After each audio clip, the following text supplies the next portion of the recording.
حضرت امام جعفر صادق رضی اللہ تعالیٰ عنہ سے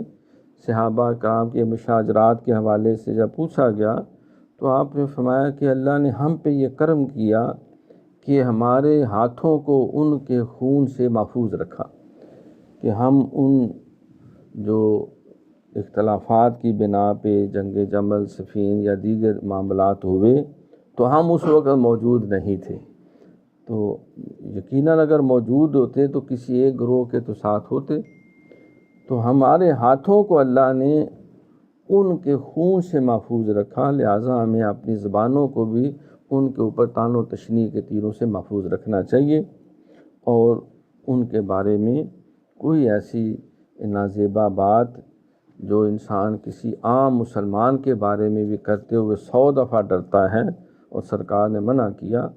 تو ان پاک ہستیوں کے بارے میں جن کے دم قدم سے اسلام کی بہاریں